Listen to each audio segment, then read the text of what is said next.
And use code Mike for $50. Skip the cold weather. Get a Casper mattress and hibernate till spring. Seriously, it's so comfortable, you'll never want to get out of bed. Try it in your home for 100 nights risk-free. Go to Casper.com and use code Mike for $50 towards the purchase of your mattress. Terms and conditions apply. First, the Warriors broke records and broke through. The Golden State Warriors are the 2015 NBA champions. Then, the Cavs rebounded and brought a title home. Cleveland is a city of champions once again. A finals rematch. Warriors, Cavs, 2:30 Eastern, Christmas Day on ABC.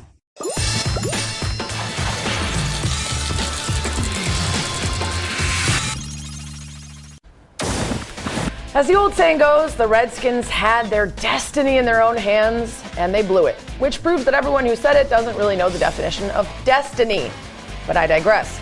Kirk Cousins had a chance to keep the Redskins in a playoff position at home against a 5-8 team, but he turned it over twice and had 0 touchdowns as the Redskins' playoff chances went from looking good to looking like my co-host Taylor Twellman. And by that I mean only not you would so care good. about the destiny. I'm Sarah Spain. How are you? Back Good with morning. this guy, Taylor Twellman, who doesn't understand that if it's destiny, then it's predestined, and then you don't have the control of it, and then it doesn't matter the way you win or lose, but that's okay. That's a good point. Was last night's loss an actual indictment of Kirk Cousins as a franchise quarterback, or just a loss as a team? Are you asking me, is Kirk Cousins a franchise quarterback? I'm asking you if last night's game had any effect on your opinion of that. I do think, listen, is Kirk Cousins a franchise quarterback? The answer is yes. There's 32 franchises in the NFL. And so if we're going to talk about Ryan Tannehill and Alex Smith and Andy Dalton, and you want to tell me that the Chicago Bears or the Houston Texans wouldn't take a Kirk Cousins on the roster, well, you're nuts if you say no. So is it semantics then, though? Because Yes. the question is, when we say franchise quarterback, do we mean somebody who is likely to find a starting role on one of the 32 teams because the pool is so small? Or do we mean the kind of guy you want to give franchise money to, which in this case, according to an NFL Network report, starting point for contract negotiations with him would be $23.9 million annually. Do you want to pay that to Kirk Cousins? Sarah, I don't look at the number, though, because I think it's all about timing. At one point, Andrew Luck is the most expensive. You know what I mean? It's not. But Andrew Luck isn't Kirk Cousins. Who's the best quarterback in the NFL right now? Tom Brady, and Right. he's not even in the top 5 highest paid quarterbacks. So I don't look at the salaries and the franchise tag, because it was some teams franchise their kicker for Christ's sake on that. Okay, but the point is that they have to make a decision about Kirk Cousins. Do you Right. want to mortgage roughly half of your available Yes. cap space The on answer is this yes. guy? The last time Washington Redskins had a quarterback not named Kirk Cousins, they were 4-12 with RG3. Right. I'm not saying he's Aaron Rodgers, Drew Brees, Tom Brady, even Andrew Luck for that matter, that can single-handedly win you a game. But for the Washington Redskins, he's been a difference between being a 4-12 team and a playoff team. Last night, though, to answer your question, is it an indictment on Kirk Cousins? The answer is yes, because he had arguably they controlled, as you hate it, their destiny. Their playoff fate was in Right. their hands. And Kirk Cousins did not step up to the plate, where last year's MVP, Cam Newton, stepped up to the plate last night. So is it an indictment on Kirk Cousins as a franchise quarterback? Yes, but I think that franchise quarterback conversation is unfair, because I think you could come up with 14 franchises in the NFL right now that would want Kirk Cousins. The question is, and I understand that coming from a Chicago area, Yes. where the problem is that if you choose the wrong guy to be good enough, are you preventing yourself from moving on to someone who is actually good? As somebody put it in our meeting this morning, he's too good to get rid of, but not good enough to win. So you have to decide, do I want to put my money into a Kirk Cousins who's probably not taking us very far, but if we shored up the defense and we got enough weapons, maybe he'd be good enough to not cause us to lose? Or do you want to say, this isn't the guy, we would rather take a step back and invest in somebody that we believe could be the guy? Yeah, but that's the area of unknown, isn't it, Sarah? It is, but what's the other the question option? is would you rather be unknown and hope for up here, or would you rather take here and be stuck here for 8-9 years like the Bears with Jay Cutler? But I think it's unfair to compare Kirk Cousins with Jay Cutler. But I will say this, RG3 was 4-12. Kirk Cousins got them into the playoffs. I'm not sure the better option is there yet for the Redskins. I'd franchise them for a second. Right, which is the problem we always had in Chicago. Show me something better out Yeah. there, and if you can't find anything, you're sort of stuck. Stop me if you heard this before, but Cam Newton took a questionable hit to the head last night right in front of an official, didn't get a flag. But actually, new wrinkle this time, Taylor, Cam actually had a flag thrown on him for taunting. Here's Cam and his hat. after the game. That just can't happen on my part. I just have to let the referees, do their job. And I thought it was a questionable hit, but yeah, I can't. I can't throw the ball at a person. I know that's against the rules too. So. Did the referee do his job? Sir? Did the referee do his job? Next question. In a position like that, everyone. Obviously I couldn't run to the sideline. I was sliding, and I'm not going to beat the dead horse, man. So I can't retaliate in that way. I'm better than that. I know I am, and I can't jeopardize that type of play for my team. Cam said that hat was in honor of Craig Sager, so I'm going to forgive him for that. But ESPN's Michael Wilbon, not as forgiving as Cam was of the refs. He went off on Twitter, 140 characters bedamned. He said the officiating crew should be suspended for the rest of the season for flagging the reaction and not the hit to Cam's head. Disgraceful. That non-call makes me wonder if there's an agenda against Newton.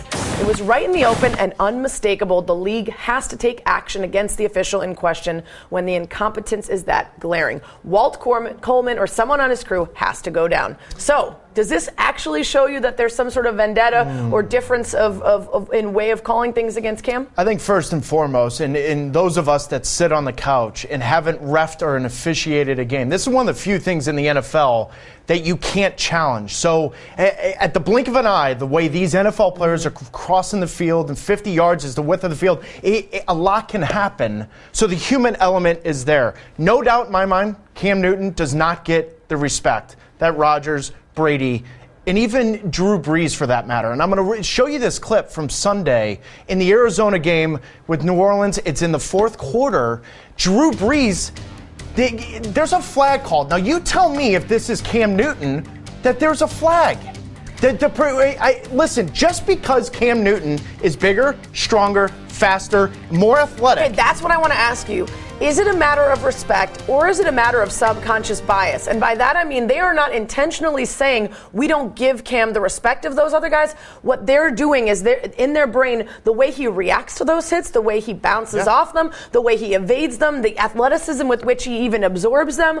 In their minds, they're looking at it and saying that wasn't so bad. Not because the hit wasn't bad, but because he doesn't look as affected by it as a frailer, less athletic, less quick guy. Sarah, spot on. And I was going to compare it to LeBron James. When he drives to the hoop, how often do you watch the replay? Right. He's getting slapped on the upper arm, shoulder, and if it's Steph Curry, it's a foul because they're different bodies. Just because LeBron James is bigger, stronger, that doesn't mean it's not a foul. Cam Newton, and I think it's also because Cam Newton is a runner. I've seen hits on Russell Wilson. Right. I've seen the hit that Alex Smith got concussed. When you're a running quarterback, if Marcus Mariota is making the runs that Cam Newton is, it's going to look like a worse hit. And Cam has openly said, look, when I make myself a runner, I get it. It's when I'm in the pocket, it's when I'm in certain positions that I should be treated the same way as other quarterbacks, and I'm not. And listen, I feel for him, Taylor. I played field hockey at an all-state level, and everyone was about 5'3", and I got a yellow card every single game my senior year, and that is not an exaggeration. Every single game in my senior year, I got a yellow card for running people over, and it wasn't my fault. I was just bigger, stronger, faster, better. Yeah, and now you're here doing a show with me. Yeah. I do feel bad for Did you have that problem in soccer? No, I didn't. Look at me. No, I didn't have that problem, so to speak. But I will say I do think unfairly Cam doesn't get the calls that an MVP should get the way Rodgers, Brees, and Tom Brady but you don't have. think they're choosing to make that decision. No. You think it's probably subconscious bias, that they're seeing his body literally absorbing things and doing things, and that they doesn't just don't mean it's consider right it. either, No, though, right? absolutely not. But I don't know if I'd go as far as Wilbon in saying that there's suspendable actions here. And by the way, Wilbon's been very critical of Cam Newton, calling him a whiner as well. So that he flipped the script on that as well. Absolutely. Star running backs Christian McCaffrey and Leonard Fournette won't be playing in their team's bowl games. They prepare instead for the NFL draft.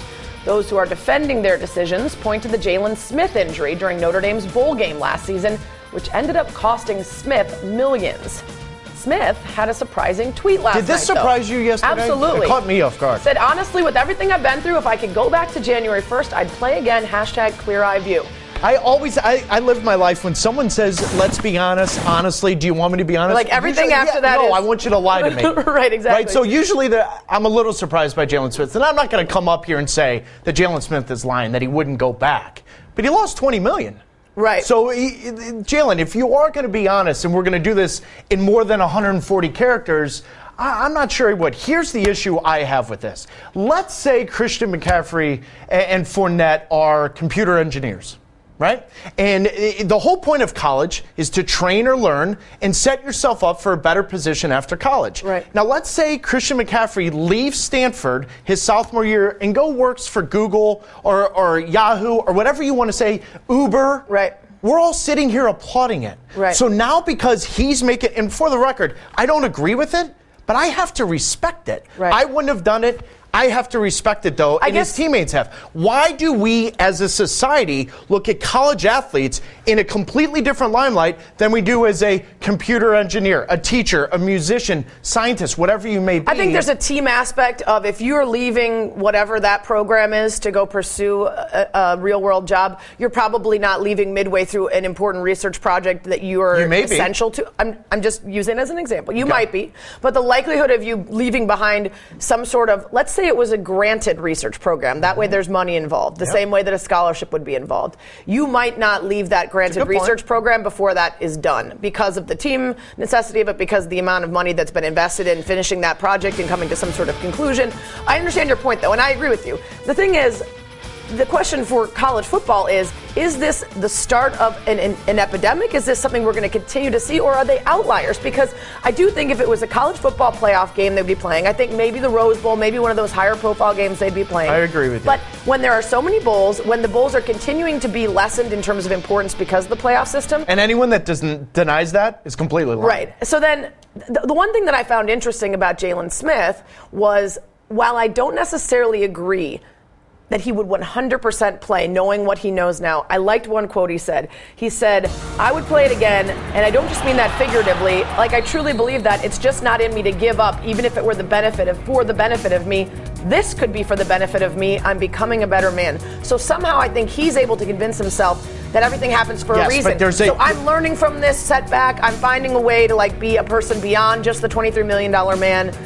Who's to say whether that's revisionist history to make himself feel better about what went wrong? What bowl game did he play in? The Fiesta Bowl against Ohio State. So you could make an argument that playing in that game shows that Jalen Smith could actually play at the highest level. Right. Jalen Smith, answer me one thing. Would you play in the Sun Bowl on turf against North Carolina, where no NFL scout's going to learn anything about Christian McCaffrey? Right. Well, what's interesting to me, too, is this idea of, so what about Myles Garrett, by the way? So Myles Garrett's playing, and he's projected that probably could go number one or in the very top. He hasn't declared yet. The assumption is clearly that he's gonna go. I think it's great if that's his choice. I think it's a questionable choice, and I wouldn't fault the other guys. It's interesting. So Mike Freeman had a quote from an assistant GM who called Fournette and McCaffrey a derogatory term for a female body part for making their choice.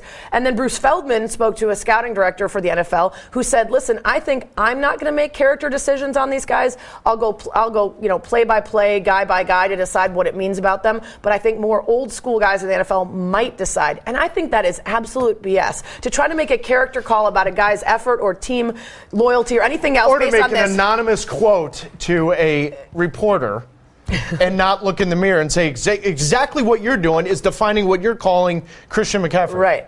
And by the way, if Christian McCaffrey's available, the assistant GM, are you not taking him at the end of the first round or the beginning of the second round, whatnot? Right, and maybe it shows a strength in the ability to say, I'm doing what's best for me, for what's best for the team I'm going to join that's going to invest millions in me. I agree with you. I just think calling him a quitter, while in essence he quit on his team, I just think you can disagree with someone but also respect, and I think that's where the narrative around McCaffrey and Fournette needs to go.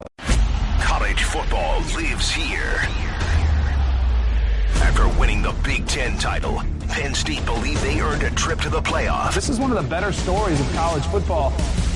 Now they take their 9-game winning streak to Pasadena to face USC, winners of 8 straight. Slash back at the 5, touchdown, Trojans. The Rose Bowl game presented by Northwestern Mutual.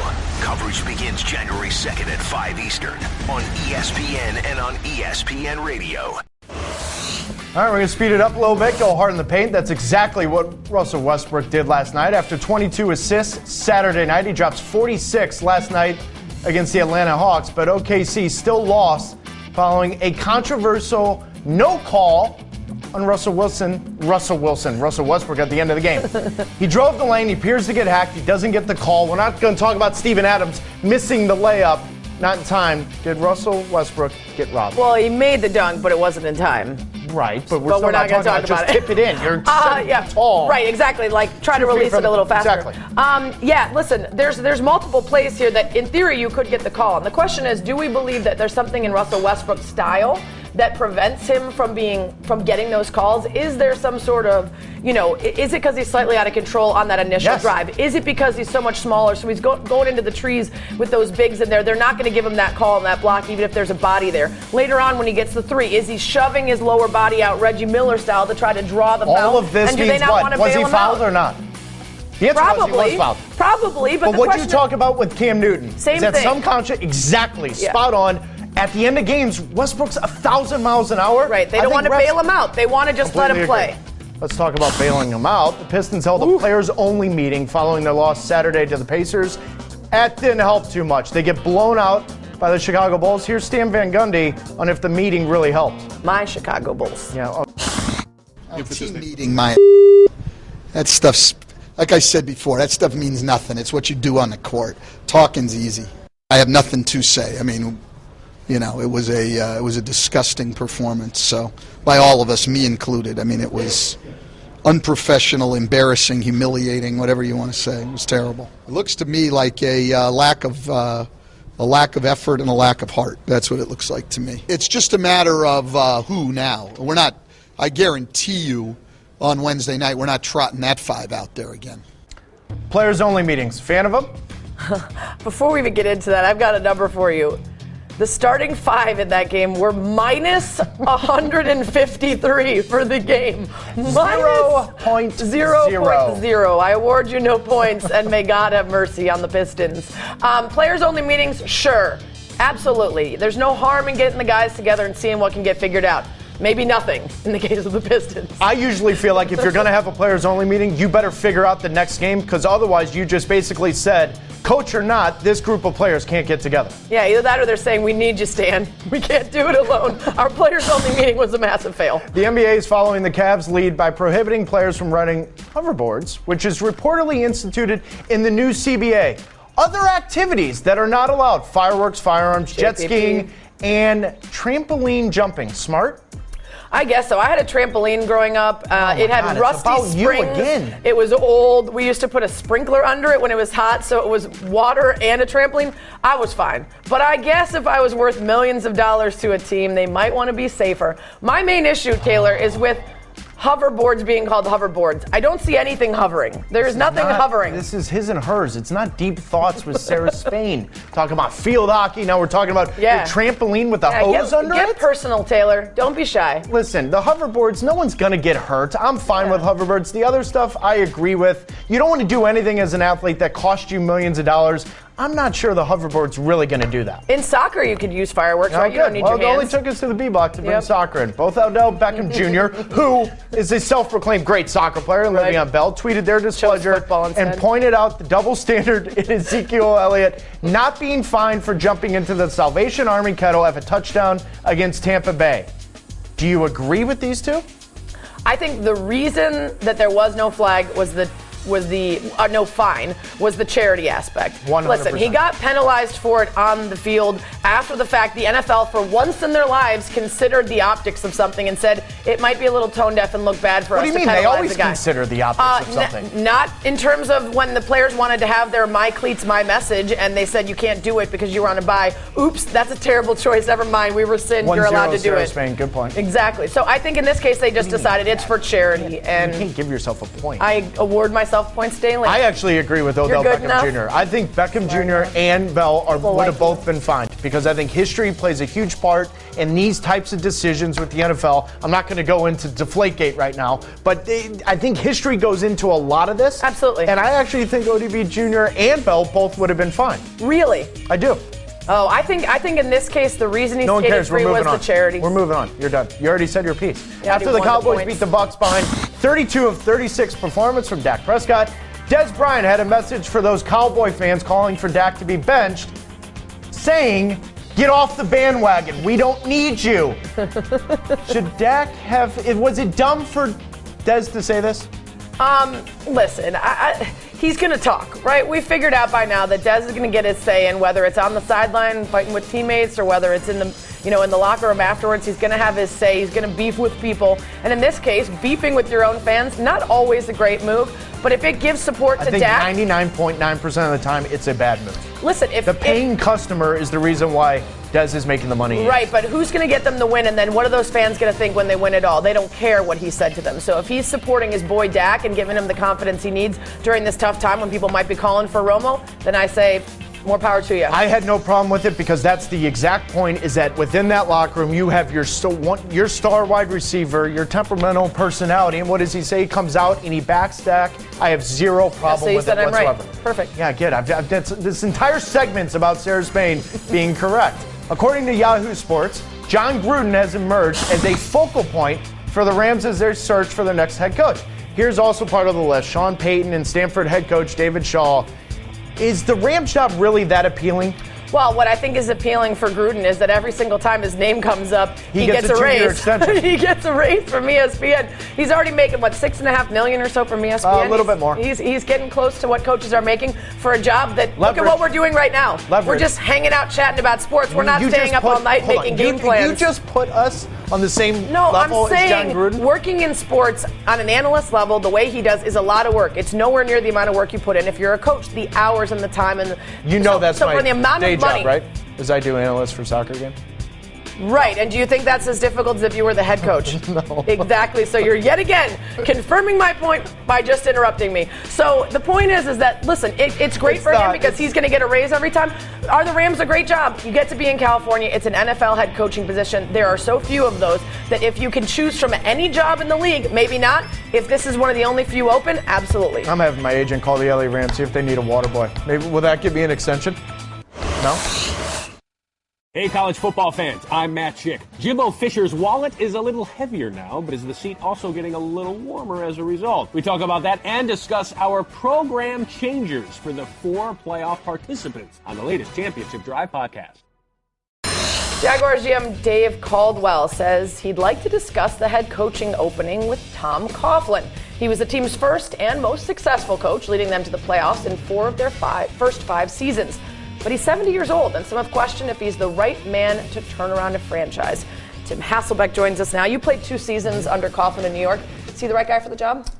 I think he should be considered a legitimate candidate, not just kind of a courtesy interview because he's interested in the fact, still has a home there, obviously, was a successful coach for that team. You mentioned his age. I mean, the truth of the matter is, I think some people age differently. Clearly, I'm a good example of that. I started losing my hair at 18. Tom Coughlin, I think, just one of these guys where he just wants to work. I mean, he doesn't know any different, and so age isn't a factor for you. I don't think age is a factor, and I think the bigger selling point for him is he's a culture changer type of guy, where he comes in and everything changes. Whatever the sayings are on the wall, take them down and put new sayings up. Yep. Whatever pictures are up, those are down.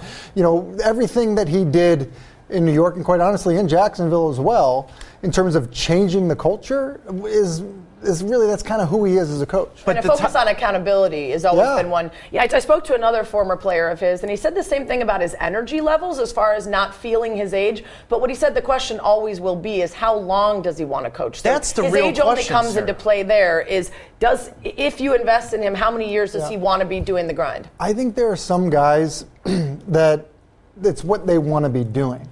Tom Coughlin isn't the type of guy that's whew, now it's time to really work on my golf game. Yeah. Here's what I'm going to. I just don't think that that's the priority that he has in his life. I think what he wants to do is he loves being a part of a team, leading a team, and coaching. It's what he loves to do. And I actually think his family understands that. His family knows you would much rather be doing this than mowing the lawn. Yeah, picking up, trying to. I'd rather be playing golf, but that's 75. I would as well. You know what I mean? Yes. Does the new coach have to stick with Blake Bortles for one more year in your mind? Well, one more year. So Bortles in his 4th year will be a Jacksonville Jaguar.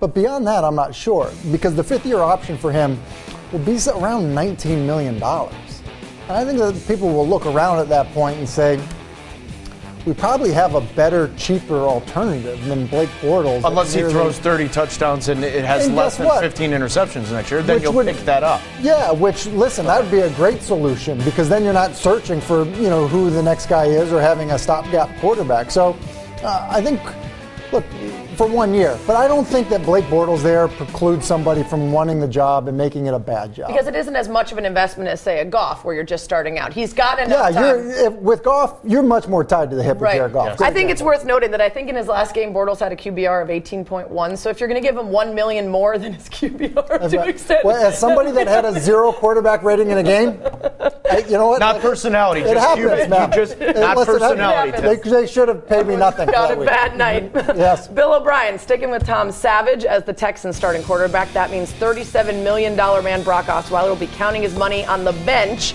as Houston makes its push for the playoffs. Are you surprised at all by this decision?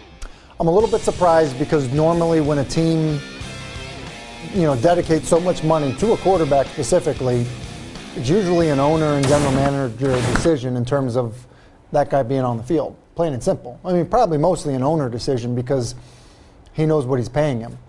This is clearly a Bill O'Brien decision, and I think that's what ends up being somewhat surprising about this, is that he has the ability to make this call and say, listen, Rick Smith, you went and signed this guy. Bob McNair, you signed the check, and he's going to watch us play as we try to win the division. I mean, that's a pretty bold move. Well, McNair came out after the game and said that was a gutsy call. Yeah, because here's my question, though, Tim. Does this mean Bill O'Brien actually had a huge say in that $37 million contract? No, I think he had it's the other way. Virtually no say in it. And I think this is also interesting in terms of O'Brien making this move. You look at what O'Brien did last year. Yes. He moved the quarterbacks around too much last year. Remember Ryan Mallett and Brian Hoyer? And then he actually even admitted, I made a mistake. I should have stuck with Hoyer and not pulled him so early in the season. They've had 6 starting quarterbacks. So the fact that he's been willing to make this move with all the back and forth on quarterbacks, considering the mistakes in the past, plus what the guy's getting paid. Is Savage better than Osweiler in your mind? Listen, I think Brock Osweiler has really, really struggled. I don't know that we've seen enough of Savage. He's been a little bit injured, doesn't have a ton of preseason tape. We essentially have 36 pass attempts against Jacksonville to go off of. I know this past weekend, he was much more accurate. And I think that ball location ended up being a big issue for Brock. Well, we always say, us schlubs on the street without any competitive interest, always say the best job in the NFL is a backup quarterback. And if you can get starting quarterback money and sit on the bench, that's a great idea. Win-win. I never figured that out. So congratulations, Brock. Schlubs. How do you spell schlubs? I'll tell you later. Okay. We need to ask about this hit on Cam last night. There's an idea that there's a double standard when it comes to him getting hit. I believe it's a subconscious bias because he's so big and strong and fast. It doesn't look as dangerous. Do you think they're deciding not to make those calls?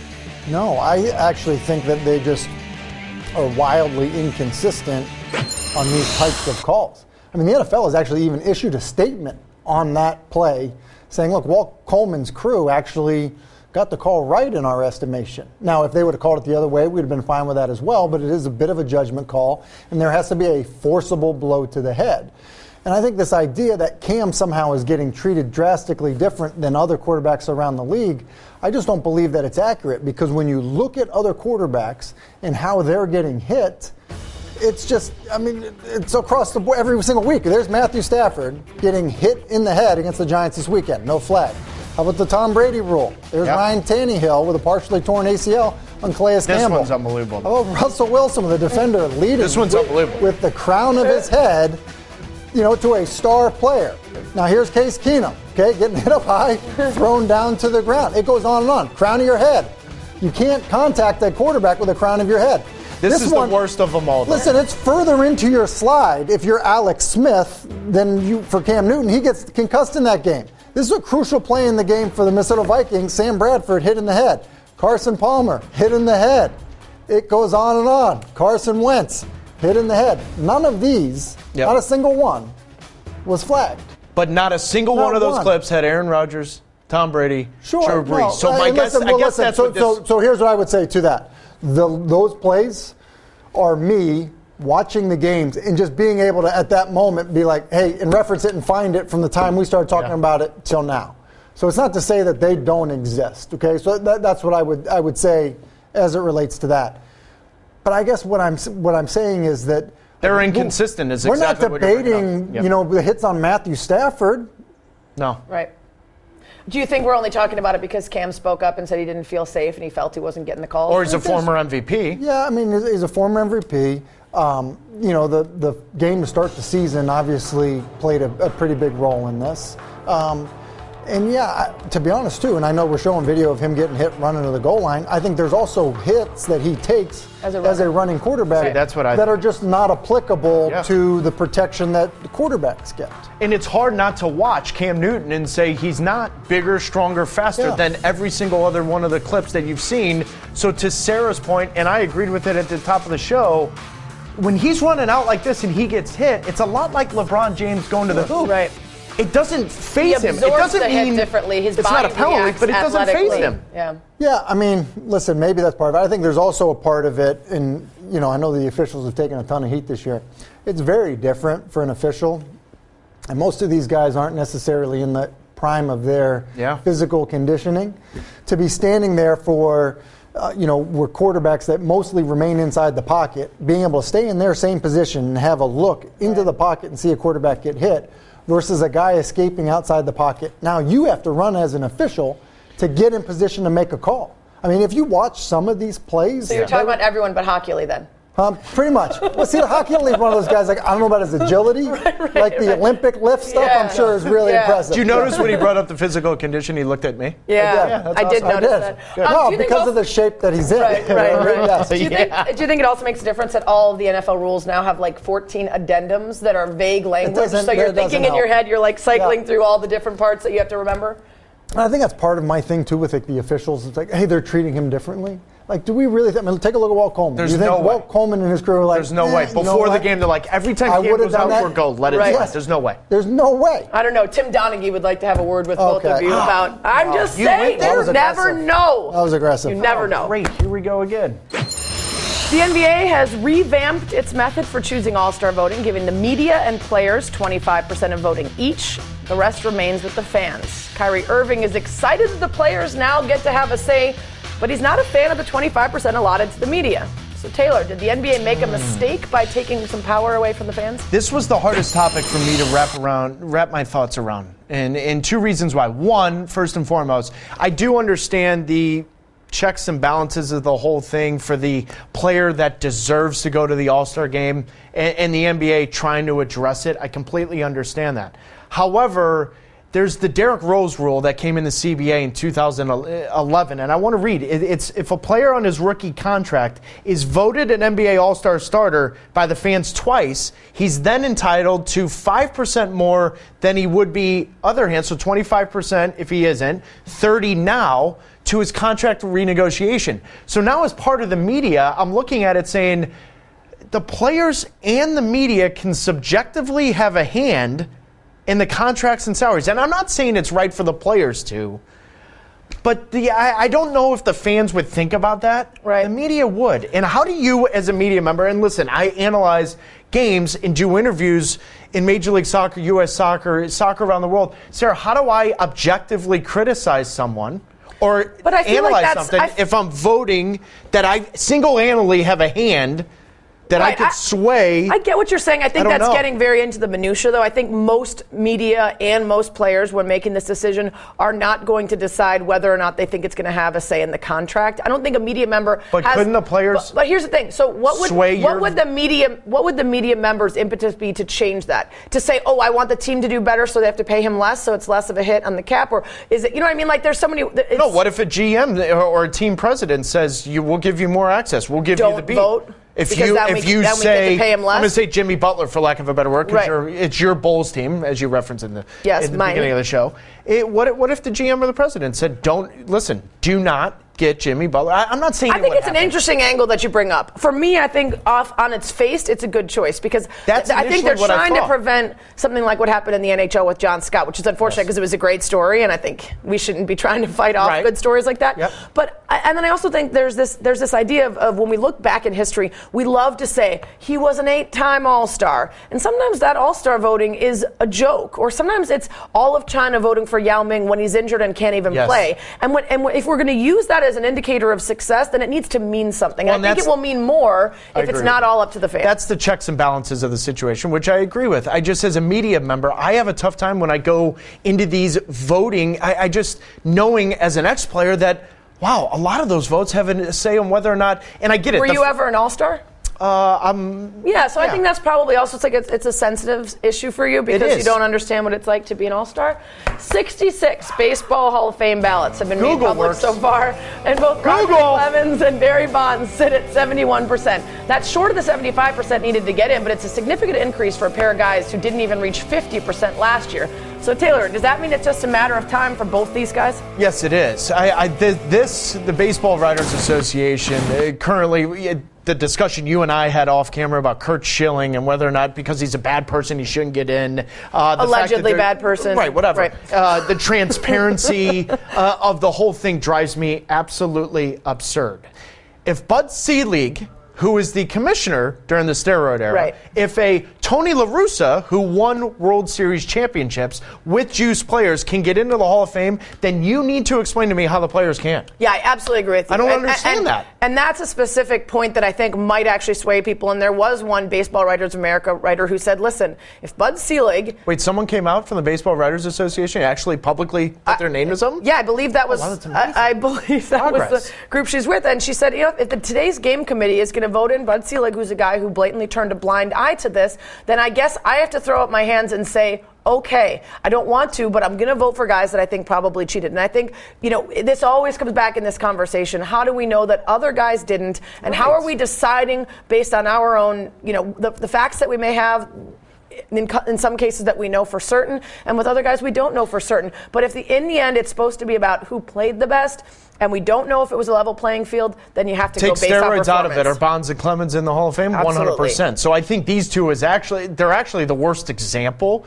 because they were Hall of Fame players whether or not they juiced or not. Right. It's when you talk about players that were on the cusp and maybe made more money for themselves, had more home runs. But Bonds and Clemens, before their heads got bigger and their bodies got bigger and they played till they were 40, they were already Hall of Fame caliber players. The whole thing with the Hall of Fame and the writers, at some point, let's have some accountability. And I know they're moving to that. But the Curt Schilling thing, listen, Ty Cobb, for the record, look it up. He wasn't the best person. Right. Well, you're based on in between first baseline and third baseline. That's what you're basing on. It has nothing to do with the political views of players and how they treat people. Yeah, I agree with that entirely. It might not make you feel good to vote for someone who you think is a bad person, but that's not what you're supposed to be voting on. I do think it's difficult when you get to some of these unenforceable areas where you would like, in an ideal world, which is your favorite saying, you would like to know that the guys were playing on a level playing field, and you wouldn't be giving guys praise, and you wouldn't be, giving them, having good things happen to them as a result of their cheating. But we don't know for sure. And so if the people making the drugs are going to continue to be ahead of the game of the people testing, then we're going to be chasing this forever. That's not to say we should just allow it, but it is to say that we can't make these hard and fast rules that we always know for sure whether one guy or another was or wasn't. If Bud Selig is in and managers that won World Series championships with juice players are in, then the players deserve the right. Yeah, do you think if you were a Hall of Famer, you'd have a different opinion? Man. Friday, don't miss the His and Hers movie spoof special, which would only be better if Taylor and I were in it, but we weren't invited. Mike and really Jamel, blame them, though? looking back at all the spoofs from the last 2 years while doing a spoof of Siskel and Ebert. It's a spoof inside a spoof inside a spoof that could only be spoofier if they'd asked us to be involved. Doing too much. Time to get these jokes off. Doing Number too much. 5, Bachelor Fantasy League. I'm so excited about this. ABC, along with the help of ESPN, launching the Bachelor Fantasy League, available on the Bachelor site as well as the ESPN app. The Bachelor Fantasy I plan on it. I actually do. So how do you keep score? You try to guess the final 4 who are going to make it, and every week you get people that continue on. You get points. Also, weekly contests that are going to be held to predict whether certain events are going to occur on the show. Hot tubbing, canoodling, etc. You signing up? April 2009, I played an April Fool's joke on my mom and told her I was signing up to be the Bachelor. I could see that. In 30 seconds, I've never heard my mother use more F-bombs in my life. You would be a good Bachelor. I could see you. That's debatable. Just locking lips with like 14 different girls on night 1. That's just a typical Friday night. What are you talking about? Using the same line on every one of them, and the camera's rolling every time. Number 4, Jordan That's Reed. a bad thing? Redskins tight end got ejected for unnecessary Speaking roughness. of no game.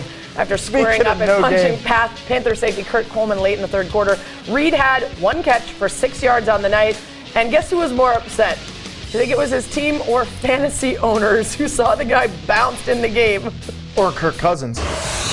Could be that. Number 3, dabbing. Mark Cuban tries to get this. Is dabbing really a thing still? Okay. He's trying to give this little jazz fan a high five, but he gets left hanging. This kid's well-timed dab to blow him off. It's not every day you get to dab on a billionaire. Yeah, I don't. Is dabbing really still? I mean, I get it for the kids. And listen, I'm all for the kids. I love kids. Santa Claus is coming. I get the dabbing thing. I understand it. But are we really still doing dabbing? I just hope that kid said, psych. Oh my God, I'm gonna That's pretend still a thing too. You just said psych. Number 2. Welcome to His and Hers in 1993. That's right, golf on ice. This golfer risked his life trying to tee off on a frozen lake. What's the whole problem with this? Everything. He missed the ball. What do you mean the whole problem with this? Everything. He misses the ball. If he hits the ball, he doesn't fall. The lake doesn't break. That's brutal. Brutal. Awful form. You should have treated it like a sand shot. You're not allowed to hit the sand before the ball. We've stepped into the PGA Tour analysis with Sarah Spain. Exactly. I know everything. His back foot had all the pressure. Thanks and he missed for playing. It and hit the ice. There you go. Should have had more knee bend. Number 1, Texans. Texan safety KJ Dillon left with a $16,255 tab. Even drink. He only ordered a salad and he doesn't drink. Taylor, you ever get the bill as a rookie? Yes. It's called credit card roulette. It was a lot like taking you to dinner last night. Wait, we didn't go to dinner because you didn't reply to my text. The point is this: he doesn't drink. Sexts, Taylor. He doesn't drink. Called sex. You didn't get those? He doesn't drink. Caesar salad. If it's credit card roulette and there's 4 or 5 rookies there, I get it. Oh, you each. I think they each get one dinner. I think they each get one dinner. Welcome to the NFL. Yeah. Welcome to the show, Taylor, and goodbye, because we're done. I need to get out of here. It's going to be me and Reese Waters for the rest of the week. Wednesday, Thursday, and then the promo special on Friday that we're not in. You guys going to talk about Messi and Ronaldo? We'll probably talk about you. Oh, I'm listening. Not in a good way. Oh. Have a great Christmas day, everybody. shopping today. Yeah, see ya. Somebody shoot me. I worked with her for 2 days. Number 1 Alabama faces 4th-ranked Washington, followed by number 2 Clemson versus 3rd-ranked Ohio State. The College Football Playoff, New Year's Eve at 2 Eastern on ESPN and on ESPN Radio.